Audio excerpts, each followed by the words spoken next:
সুখী মানুষদের রাতগুলো খুব ছোট হয়, চোখ বন্ধ করার সাথে সাথেই ভোর হয়ে যায়। কিন্তু অসুখী মানুষের রাতগুলো অনেক দীর্ঘ হয়, আর তারা সারা রাত চোখের জল ফেলে। অল্পতে যাদের মুখে হাসি আসে, বাস্তবে তারা অনেক বেশি কষ্টে থাকে। কাউকে অনেকটা ভালোবাসার পরেও যদি তুমি তাকে না পাও, তবে কষ্ট পেও না। কষ্ট তো তার পাওয়ার কথা, কারণ সে একজন প্রকৃত ভালোবাসার মানুষকে হারিয়েছে। আর তুমি হারিয়েছ বেঈমানকে, যার ব্যথা সেই বোঝে, বাকিরা তো গল্প খোঁজে। সময়ের ব্যবধানে যখন সম্পর্কের দূরত্ব বেড়ে যায়, তখন একজন আরেকজনের প্রতি গুরুত্বটাও কমে যায়। খুব বেশি সমস্যা না হলে কোনো সম্পর্ক নষ্ট করো না, কারণ একটা সম্পর্ক ভাঙা যতটা সহজ, গড়া ঠিক ততটাই কঠিন।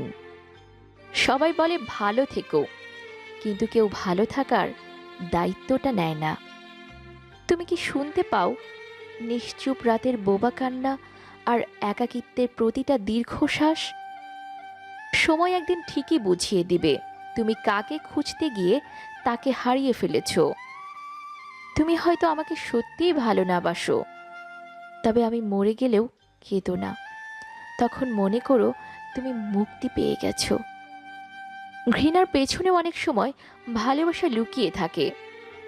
আমরা যাকে বেশি ঘৃণা করি, একসময় তাকেই সব থেকে বেশি ভালোবাসি। যে সত্যিই ভালোবাসতে জানে, তার কাছে পৃথিবীর সব থেকে দামি জিনিস হলো তার প্রিয় মানুষটি।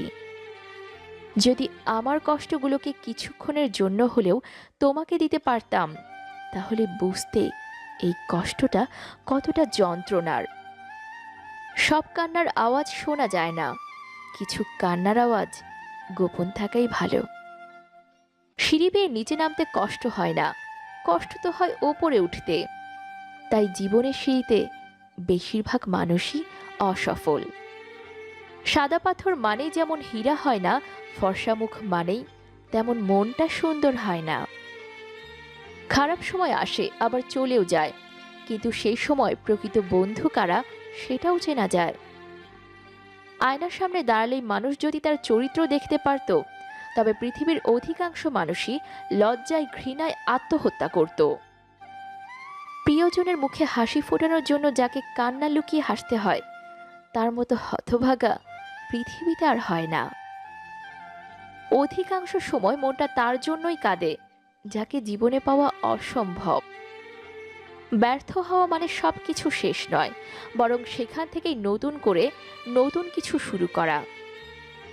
দেখা যাক কে জিতে, আমার ভালোবাসা নাকি তোমার অবহেলা। সবকিছু ভাগ্যের ওপর ছেড়ে দিলাম। ভালোবাসা কারো কাছে দায়িত্ব, আবার কারো কাছে শুধুই সময় কাটানো। ভালোবাসার সবচেয়ে বড় বৈশিষ্ট্য হলো বিশ্বাস। যা আছে বলেই এখনো পৃথিবীতে ভালোবাসার অস্তিত্ব রয়েছে। আচ্ছা, আপনি পৃথিবীতে সব থেকে বেশি কাকে ভালোবাসেন? কমেন্ট করে জানাতে ভুলবেন না কিন্তু, প্লিজ। যদি নিয়মিত ভালোবাসার গল্প শুনতে চান, তবে শুভস ডায়েরির পাশাপাশি ঘুরে আসতে পারেন আমাদের নতুন চ্যানেল থেকে। নতুন চ্যানেলের লিংক নিচের ডেসক্রিপশনে দেওয়া আছে।